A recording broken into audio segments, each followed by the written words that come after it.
আসসালামু আলাইকুম। আপনারা আমাকে শুনতে পাচ্ছেন মনে হয়। যাই হোক, আমি আজকে আপনাদেরকে আমাদের যে ৪৯তম বিসিএস আছে সেই স্পেশাল ব্যাচের ৬ষ্ঠ ক্লাস, সেই ক্লাসটা আমি নিব। আসলে আজকে আমি ক্লাসের মধ্যে খুবই সামান্য পরিমাণ অল্প কয়েকটা টপিকস, ৩-৪টা টপিকস দিয়ে রাখছিলাম। এর একটা কারণ ছিল। কারণ হচ্ছে ক্লাসটা যেহেতু আমি নিব, মাঝখানে হচ্ছে আমি কিছুদিন ব্যস্ত থাকবো, ঢাকার বাইরে থাকবো, এজন্য ক্লাস নিতে পারবো না। সামনের ২-৩টা ক্লাস হচ্ছে আমাদের জোবায়ের স্যার নেবেন। আর আমি ক্লাসটা ছোট টপিক দিয়ে নিয়েছি, তার আরেকটা কারণ হচ্ছে আমার আগামী পরশুদিনে বুধবার বৃহস্পতিবার সরি আগামী সোমবারের দিকে আমার একটা পিএইচসি তে ভাইবা আছে।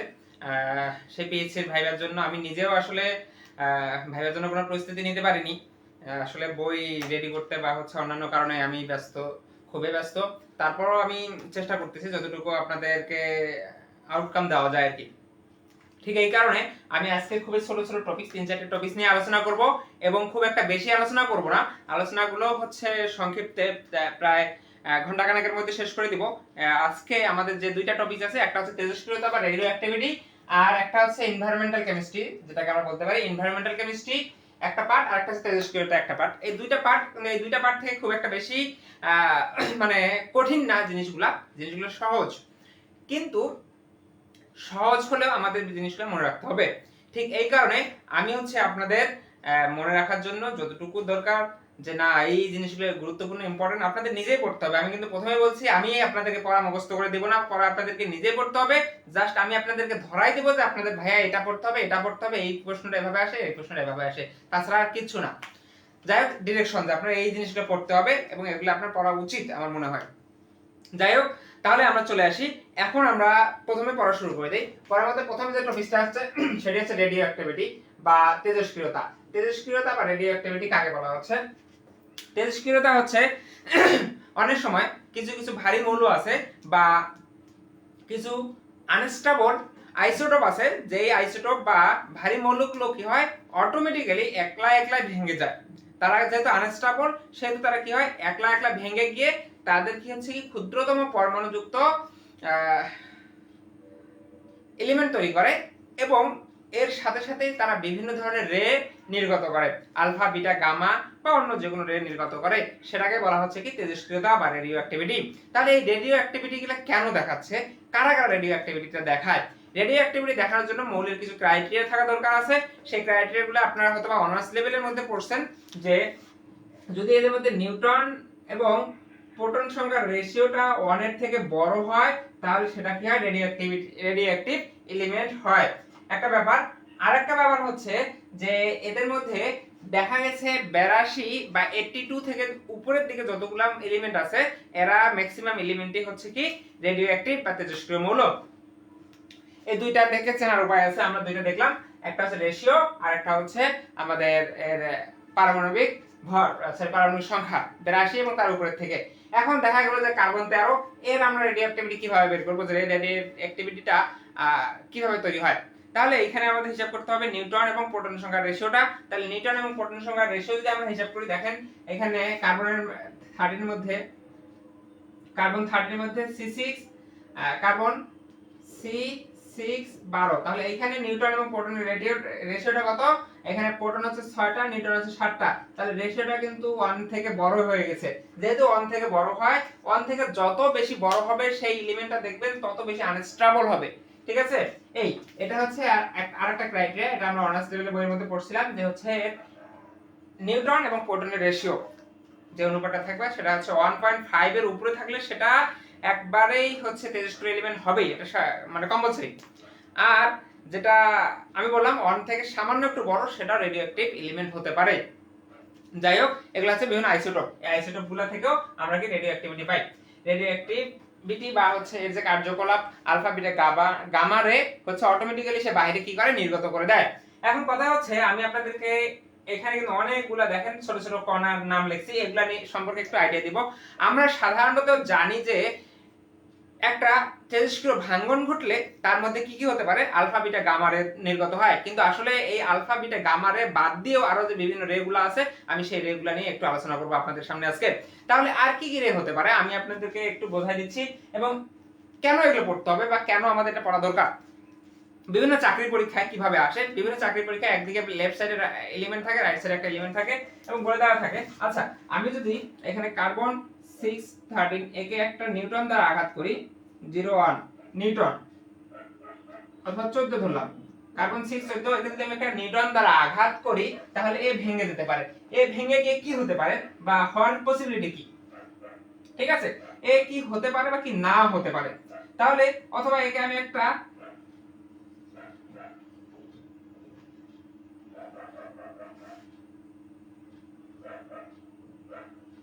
বিটা কণা দ্বারা অথবা হচ্ছে আলফা কণা দ্বারা আঘাত করলাম, আলফা বা হিলিয়াম নিউক্লিয়াস, হিলিয়াম নিউক্লিয়াস দ্বারা যদি আঘাত করি 2 4 2 প্লাস আলফা কণা দ্বারা যদি আঘাত করি, তাহলে এ কিন্তু ভেঙে যেতে পারে। তাহলে ভেঙে কি উৎপন্ন করবে?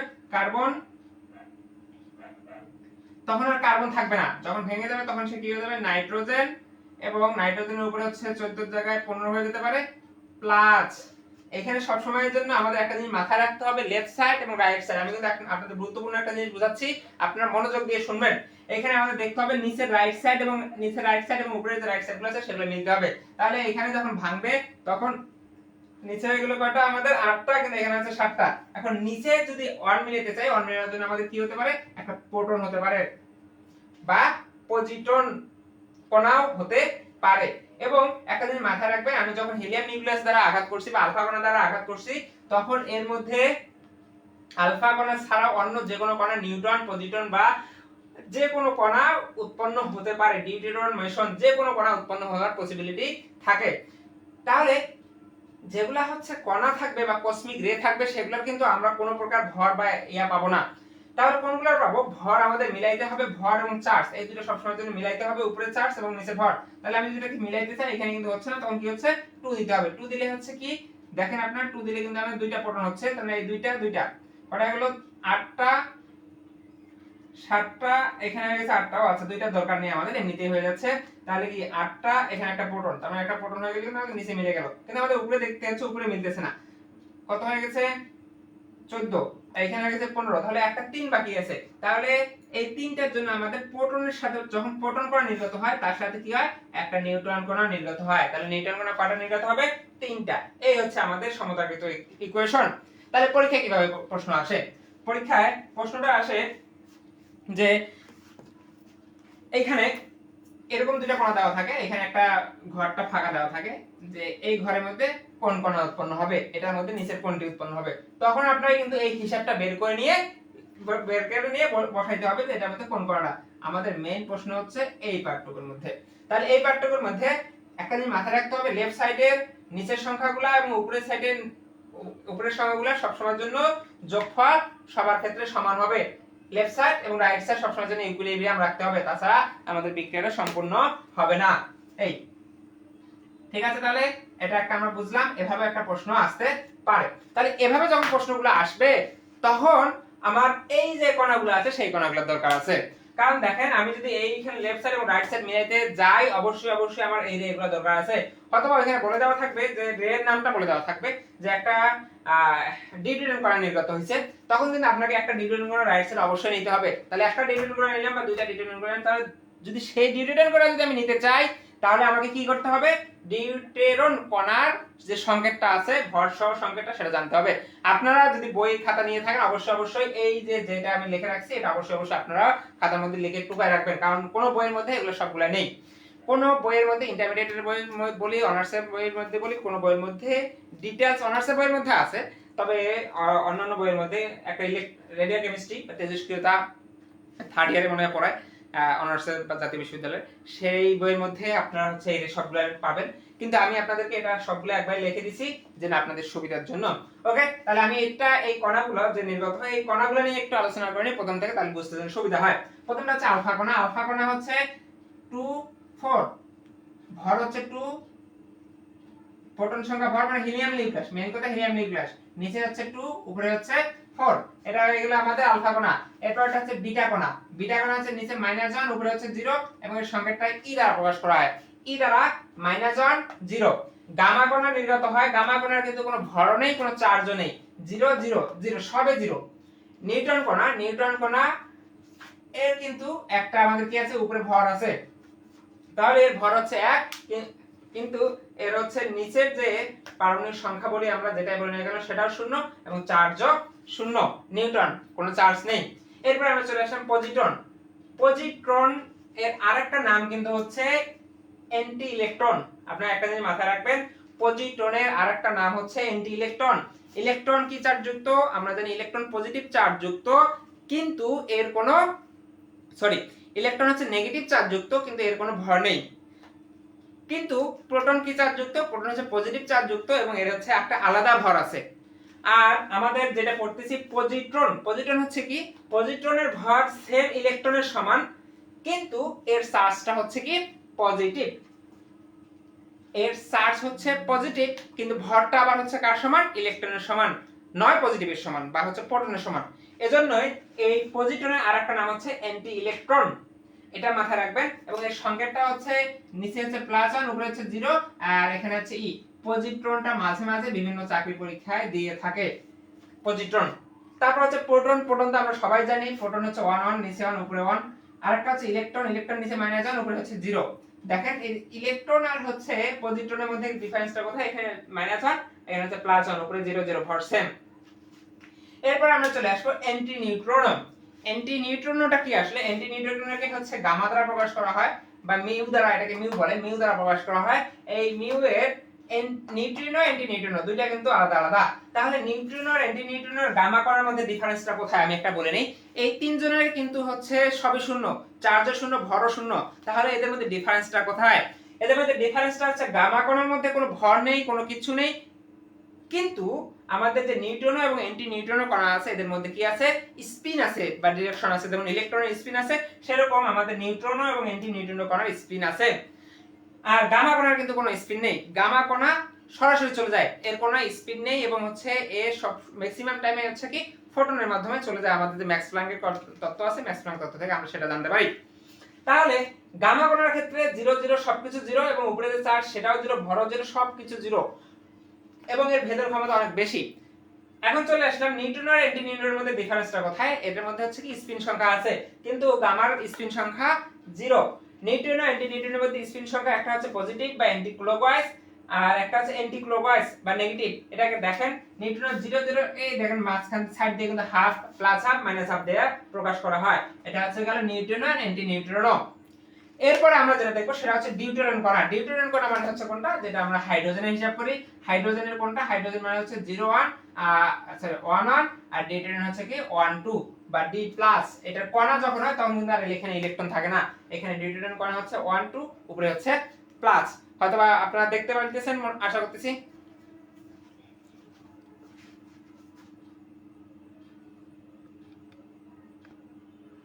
ওকে, তাহলে আমরা চলে আসলাম ডিউটেরিয়াম কণা। ডিউটেরিয়াম কণা হয়ে গেল এটা। এরপর আসছে মেসন কণা। তাহলে মেসন কণার মধ্যে আবার কিন্তু ভাগ আছে কয়েকটা। মেসন হচ্ছে পাই মেসন, কে মেসন, ইটা মেসন, মানে তিনটা আলাদা আলাদা মেসন আছে। তাহলে মেসন কণাগুলো আসলে কি? মেসন কণা এরও কিন্তু কোনো প্রকার কি নেই, ভর চার্জ কিছু নেই। তাহলে এ গামা রশ্মি থেকে আলাদা কেন? তাহলে মেসন কণা হচ্ছে গামা রশ্মি থেকে আলাদা, কারণটা হচ্ছে গামা রশ্মি তো হচ্ছে আমি একটা জিরো ভর ধরতে পারছি, কিন্তু এর আমি জিরো ভরও ধরতে পারবো না। এটা হচ্ছে কসমিক রে। আর এই কসমিক রেটা শুধুমাত্র বিস্ফোরণ এবং মহাকাশে পাওয়া যায়। আমাদের পৃথিবীতে খুব ওইখান থেকে সামান্য পরিমাণ যেটা আসতেছে, আমরা সামান্য পরিমাণ সেটা পেতেও পারি, নাও পেতে পারি। তবে যখন নিউক্লিয়ার বিস্ফোরণ ঘটে তখনই শুধুমাত্র এই মেসন কণাটা উদ্ভব হয়। এবং এই কণাটা এর আগের মধ্যে আমরা যখন গামা কণার জিরো ধরতে পারছি, কিন্তু আমার এই মেসন কণার জিরো ধরতে পারি না।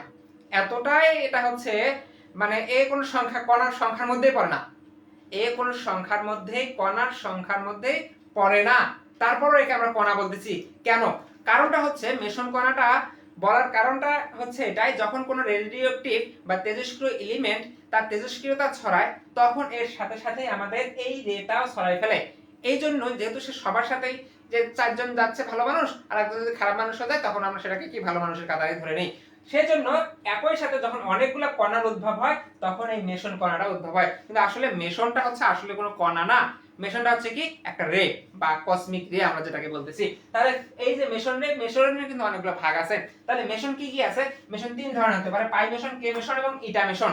এবং পাই এর মধ্যে আবার তিনটা ভাগ হতে পারে, পাই পজিটিভ, পাই নেগেটিভ এবং পাই জিরো। এই যে তিনটাতে, এই সবগুলো হচ্ছে কি আমাদের কসমিক রে মধ্যে পড়তেছে।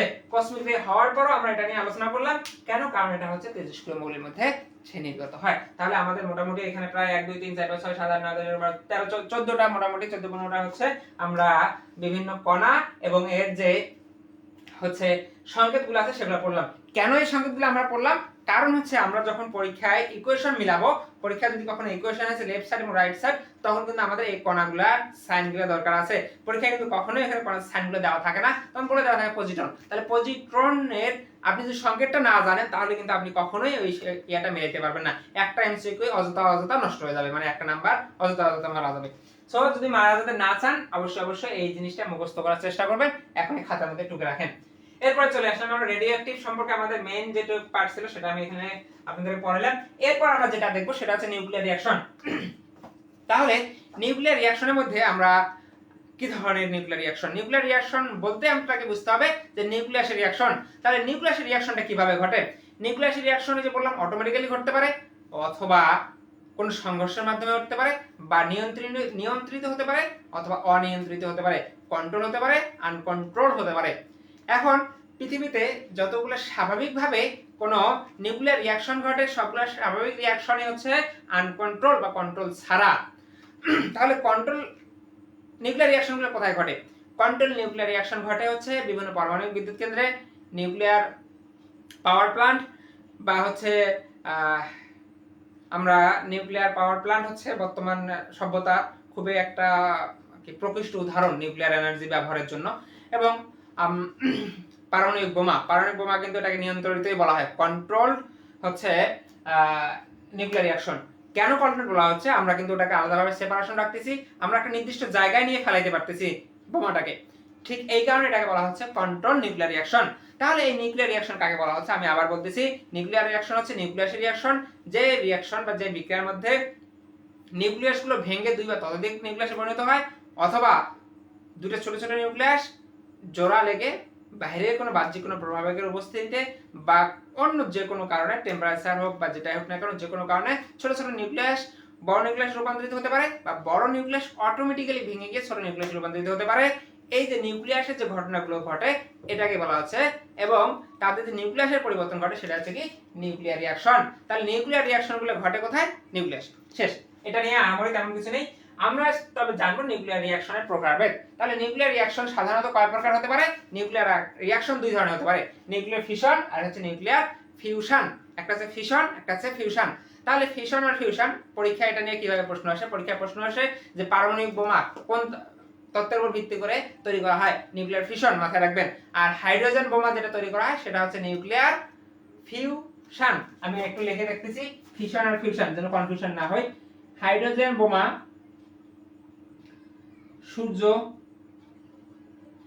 সূর্যের মাঝখানে যে রিঅ্যাকশন ঘটে এগুলো সবগুলো হচ্ছে ফিউশন। মানে হচ্ছে বড়রা।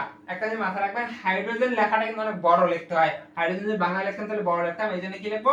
ফিউশন, লেখাটা বড়। আর হচ্ছে ফিশন লেখা কিন্তু ছোট, 3 অক্ষরের লেখা, এটা 4 অক্ষরের লেখা। ঠিক ফিশন রিঅ্যাকশন গুলো কোথায় ঘটে? ফিশন রিঅ্যাকশন গুলো ঘটে হচ্ছে অ্যাটম বোমা। এই যে আমাদের জাপানে হিরোশিমা এবং নাগাসাকিতে যে দুটো বোমা ফেলানো হয়েছিল সেটা কিন্তু নিউক্লিয়ার ফিশন বোমার সাহায্যে। বিভিন্ন চাকরি পরীক্ষায় এই কোশ্চেনটা আসছে যে নাগাসাকিতে যে বোমাটা ফাটানো হয়েছিল সেটা হচ্ছে কোন বিক্রিয়ার মাধ্যমে তৈরি হয়েছিল? একটা জিনিস মাথায় রাখবেন, সেটা ছিল কি আনকন্ট্রোল ফিশন রিঅ্যাকশন। এরপরে আমরা যেটা দেখবো সেটা হচ্ছে কি ফিউশন হচ্ছে কোনটা? যেটা হচ্ছে বর্তমান রানিং হাইড্রোজেন বোমা। এখন বর্তমান হাইড্রোজেন বোমা থেকেও শক্তিশালী বোমা তৈরি করছে কে? রাশিয়া। হাইড্রোজেন বোমার থেকেও শক্তিশালী বোমা তৈরি করছে নিউট্রন দিয়ে বোমা তৈরি করছে। তাহলে হাইড্রোজেন বোমা, ফিশন বোমা, এদের থেকেও কয়েক হাজার গুণ বেশি শক্তিশালী নিউট্রন বোমা। এই বোমা একটা ফেলে বাংলাদেশ আর থাকবে না, বাংলাদেশ এমনিতেই ধ্বংস হয়ে যাবে একটা বোমার প্রভাবে, এতটা বড় শক্তিশালী। যাই হোক, তাহলে আমরা এখন ফিশন আর ফিউশন সম্পর্কে জানলাম যে উদাহরণগুলো আমাদের পড়তে হবে। নাম্বার 1, উদাহরণগুলো আমাদের পড়তে হবে। ও আচ্ছা, দেখ আমি আপনাদের আরেকটা জিনিস বলতে ভুলে গেছি, আইসোটোপ। আমরা যে রেডিও অ্যাক্টিভিটি পড়লাম, রেডিও অ্যাক্টিভের মধ্যে আমাদের কিন্তু আইসোটোপ ছিল। যে আইসোটোপগুলোর ব্যবহার কোথায় কোথায় আছে। আপনারা যারা বই কিনছেন তারা বইয়ের মধ্যে দেখবেন, অথবা যাদেরকে আমি শীট পাঠিয়ে দিয়েছি তারা একদিনের মধ্যে পেয়ে যাবেন আইসোটোপের ব্যবহার কোথায় কোথায় আছে। এই যে দেখুন আইসোটোপের কয়টা, 1 2 3 4 5 6 7 8 9 10 11 12 15টা, মিনিমাম 15টা। এখানে 15টা আইসোটোপের ব্যবহার যে হচ্ছে, এই ব্যবহারগুলো কোন আইসোটোপের ব্যবহার কোথায় হচ্ছে এবং কোন সভ্যতার ক্ষেত্রে কি হচ্ছে, সেটা কিন্তু আপনারা অবশ্যই আপনাদের পড়তে হবে এমসিকিউর জন্য, পরীক্ষার জন্য, যে রক্ত স্বল্পতা রোগের জন্য কোন আইসোটোপ ব্যবহার করা হয়, ফসফরাস। আবার হচ্ছে টিউমার ক্যান্সার এর জন্য কোনটা, কোবাল্ট। আয়োডিন হচ্ছে গলগন্ড রোগের জন্য বা থাইরয়েড চিকিৎসার জন্য। তারপর হচ্ছে ক্যান্সার নির্ণয় রেডিয়াম। টেকনিশিয়াম ব্যবহার করা হয় মস্তিষ্কের টিউমারের স্থান নির্ধারণে। নিকেল ব্যবহার হয় ক্যামেরা এবং প্লাজমা প্রদেশে লাইট সেন্সর হিসেবে ব্যবহারের জন্য। নিকেল 63 যেটা ব্যবহার করা হয় সেটা। আপনারা অবশ্যই এগুলো সবগুলোই হচ্ছে যে তেজস্ক্রিয় আইসোটোপগুলো আছে এবং এদের ব্যবহারগুলো অবশ্যই পড়বেন। এগুলো কিন্তু বিভিন্ন চাকরি পরীক্ষায় আসতে পারে। এবং যে ছোট ছোট ইনফরমেশনগুলো আছে যেগুলো দেওয়া আছে, ছোট ছোট ইনফরমেশনগুলো, যেমন আইসোটোপ, হাইড্রোজেন আইসোটোপ সংখ্যা কয়টা, হাইড্রোজেন আইসোটোপ কিন্তু 7টা। আবার হচ্ছে পৃথিবীতে কোন দুইটা মূল্য আইসোটোপ নেই, সোডিয়াম এবং গোল্ড। এরপরে এই জিনিসগুলো আপনাদের পড়তে হবে। এরপরে আমরা যেটা দেখব যে নিউক্লিয়ার রিঅ্যাকশন। আমি আপনাদের কিন্তু এটা পড়তে বললাম রেডিও অ্যাক্টিভ থেকে, এবং এর ব্যবহারগুলো অবশ্যই ব্যবহারগুলো করবেন। এরপর চলে আসলাম নিউক্লিয়ার রিঅ্যাকশন। তাহলে নিউক্লিয়ার রিঅ্যাকশনের মধ্যে nuclear fission reaction, nuclear fission reaction, এই দুটো কিভাবে মনে রাখবো, তো কোনটা হচ্ছে কি, কোনটা বড় আর কোনটা ছোট, একটা জিনিস মাথায় রাখবেন। নিউক্লিয়ার ফিউশন যেহেতু এর সূর্যের মধ্যে সংঘটিত হয়, সেহেতু এর মধ্যে দুইটা হাইড্রোজেন অন এ সব সময়ের জন্য ভেঙে হিলিয়াম 2 4 তৈরি হচ্ছে এবং প্রচুর পরিমাণে শক্তি নির্গত হচ্ছে।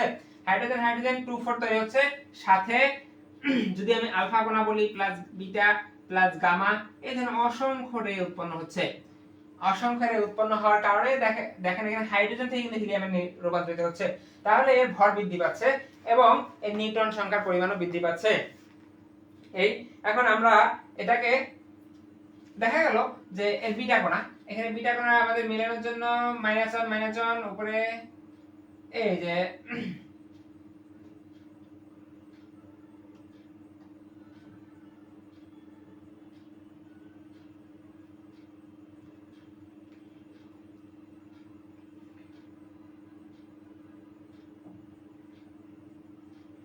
2 4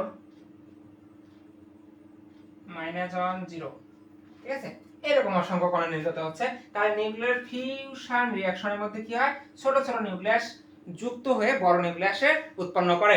আর নিউক্লিয়ার ফিশন রিঅ্যাকশনের মধ্যে ফিশন মানে হচ্ছে যেটা ছোট লেখাটা, সেটা হচ্ছে কি একটা বড় নিউক্লিয়াস ইউরেনিয়াম ভেঙে গিয়ে কি হচ্ছে, ইউরেনিয়াম ভেঙে দুইটা আলাদা মনে করলাম যে 56 এবং 36 দুইটা আলাদা এলিমেন্ট তৈরি করতেছে। তারপরে নিউক্লিয়ার ফিশন রিঅ্যাকশন হচ্ছে কোনটা, নিউক্লিয়ার ফিশন রিঅ্যাকশন হচ্ছে যখন বড় একটা নিউক্লিয়াস ভেঙে গিয়ে ফিশন, ছোট লেখাটা ছোট, কিন্তু এজন্যই আপনাদের মাথায় রাখতে হবে লেখা যেটা ছোট মানে ফিশন, তাহলে ফিশন হবে কি বড় নিউক্লিয়াস ভেঙে গিয়ে ছোট নিউক্লিয়াসে রূপান্তর হবে।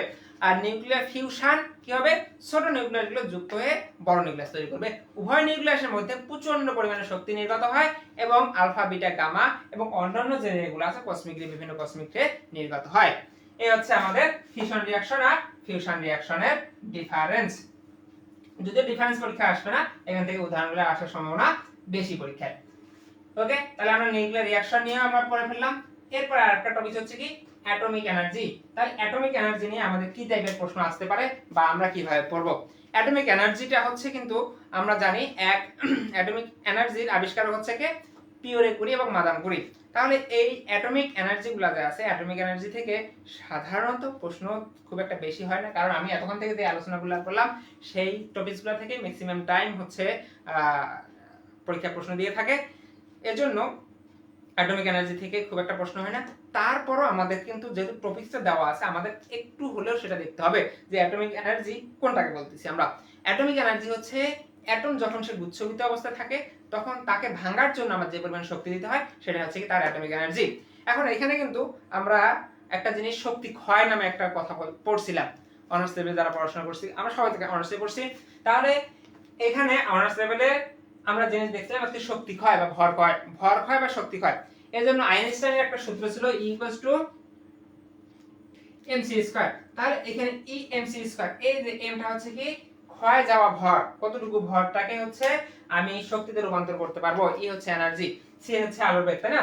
তাহলে এখানে এই যে কোন একটা নিউক্লিয়াস, বড় নিউক্লিয়াস যখন ভেঙে যায় তখন সে ভেঙে গিয়ে দুটো ছোট ছোট নিউক্লিয়াস উৎপন্ন করে।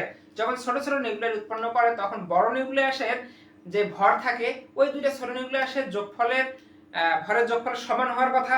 আমরা জানি শক্তি সৃষ্টি বা ধ্বংস হয় না, তাহলে যদি শক্তির সৃষ্টি বা ধ্বংস না হয়ে থাকে তাহলে ভরের ধ্বংস হলো কিভাবে? ঠিক এই কারণে যে দেখা গেল, আমি এটাকে আপনাকে উদাহরণ দিয়ে বোঝাই। মনে করলাম এই একটা এলিমেন্ট ভেঙে বি এবং সি দুইটা আলাদা আলাদা এলিমেন্ট তৈরি হলো। এখানে মনে করলাম দেওয়া আছে 5, এখানে মনে করলাম হচ্ছে 15, এখানে মনে করলাম 2 এখানে 3। তাহলে এখানে যে 15 ছিল এই 15 ভেঙে গিয়ে উপরে হয়ে গেল 5, এখানে 10, অথবা 5 হয়ে গেল, এখানে হয়ে গেল 9। ঠিক আছে? তাহলে বাকি যে একটা আছে সেই একটার জন্য আমাকে কি করতে হবে? অন্য কোনো না কোনো একটা রেখে নিয়ে আসতে হবে। তাহলে আমি যদি এখানে একটা উপরে পজিটিভ নেই 0 1 9, তাহলে কিন্তু একটা নিউটন কোণ হয়ে গেলে আমার কিন্তু এই বিক্রিয়াটা সমাপ্ত হয়ে যাচ্ছে। কিন্তু এইখানে আমার, তাহলে কিন্তু আমি আপাতত দৃষ্টিতে দেখতেছি এখানে কিন্তু আমার টোটাল 15 মিলে গেছে, এখানে মিলে গেছে, তাহলে আমার রিঅ্যাকশন কি সম্পূর্ণ হয়ে গেছে? কিন্তু না, এখানে একটা ঝামেলা আছে। কোন জায়গায় ঝামেলাটা? আমি তো এখানে নিউটনের ভরটা নিছি, নিউটনের ভর কিন্তু আসলে প্রকৃতপক্ষে একবারেই 1 না, টেন্স টু 1। ঠিক আছে? টেন্স টু 1 মানে 1 এর সমকক্ষ 1 নয়। তাহলে 1 এর সমকক্ষ মানে 1 এর কাছাকাছি। ওই যে সামান্য পরিমাণ ভরের যে ইয়াটা হয়ে গেল, লসটা হয়ে গেল, ওই সামান্য পরিমাণ ভরের লসটাই হচ্ছে শক্তিতে রূপান্তর হয়ে গেছে। ওই ভাঙার সময় যখন সেই এই এলিমেন্টটা বা এই পরমাণুটা যখন ভেঙে গেছে তখন এটা উৎপন্ন করছে প্লাস শক্তি উৎপন্ন করছে। এই যে বাকি যে শক্তি, এক্সট্রা শক্তিটা, সেই শক্তিটা কোথা থেকে আসছে? এই শক্তিটা হচ্ছে আমাদের কি অ্যাটমিক এনার্জি, নিউক্লিয়ার রিঅ্যাকশনের মধ্যে নিউক্লিয়ার কি তেজস্ক্রিয়তা হিসেবে বাইরে প্রকাশিত হয়েছে বা বাইরে চলে গেছে। এটা হচ্ছে আমাদের অ্যাটমিক এনার্জির মধ্যে পড়লো যে অ্যাটমটাকে ভাঙার জন্য যতটুকু শক্তি দিতে হচ্ছে বা অ্যাটমের ভিতরে যে শক্তিগুলো আছে সেগুলো পুঞ্জীভূত যে শক্তি সেটা হচ্ছে কি অ্যাটমিক এনার্জি। তাহলে অ্যাটমিক এনার্জি নিয়ে আমরা মোটামুটি একটু আলোচনা করলাম, যদিও আমার মনে হয়েছিল যে এটা দরকার নেই, তারপরে একটু আলোচনা করে নিলাম। আর এর পরে যেটা আমাদের দরকার আছে সেটা হচ্ছে এনভায়রনমেন্টাল কেমিস্ট্রি। আমি এনভায়রনমেন্টাল কেমিস্ট্রির জন্য একটু 5 মিনিট পরে আসি, 5 মিনিট পরে আমি আবার লাইভে আসতেছি।